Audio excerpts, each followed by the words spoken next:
তোমায় আজ আমি একটা কথা বলবো বলে এখানে এসেছি। শোনো, তোমাকে আমার বাড়ি থেকে মেনে নিচ্ছে না, তো তোমার সাথে আমার রিলেশনটা কন্টিনিউ করা সম্ভব নয়। তুমি আমাকে ক্ষমা করে দিও, আমি আমার ফ্যামিলির বিরুদ্ধে যেতে পারবো না। আমি তোমার কাছে হাত জোর করে বলছি, তুমি আমার সাথে এরকমটা করো না। আমি তোমাকে ছাড়া বাঁচবো না, আমি তোমাকে ছাড়া মরে যাব। দেখো, তোমার এই ফালতু ঘ্যানঘ্যানানি বন্ধ করো। তোমাকে তো বললামই আমি আমার ফ্যামিলির বিরুদ্ধে যেতে পারবো না।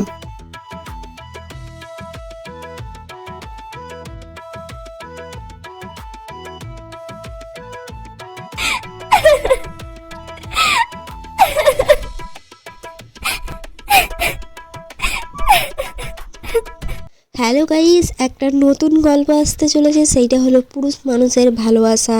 এই গল্পটা খুবই খুবই ইন্টারেস্টিং হতে চলেছে। তো এই গল্পটা দেখার জন্য আপনাদেরকে আমার চ্যানেলে চোখ রাখতে হবে। এই গল্পটা খুবই তাড়াতাড়ি আপলোড হবে, সেটা হলো আমার ইউটিউব চ্যানেলে আর আমার ফেসবুক চ্যানেলে। তো গল্পটা কতটা ইন্টারেস্টিং হতে চলেছে সেইটা আপনারা একটু দেখেই হয়তো বুঝতে পেরেছেন। তো গল্পটা আপলোড হওয়ার সঙ্গে সঙ্গে সবাই গল্পটা দেখবেন, সবারই গল্পটাকে ভালো লাগবে। তো আজকের মতো ভিডিওটা এই পর্যন্ত। ভিডিওটা ভালো লাগলে সবাই একটা করে লাইক, কমেন্ট অ্যান্ড শেয়ার করে দেবেন।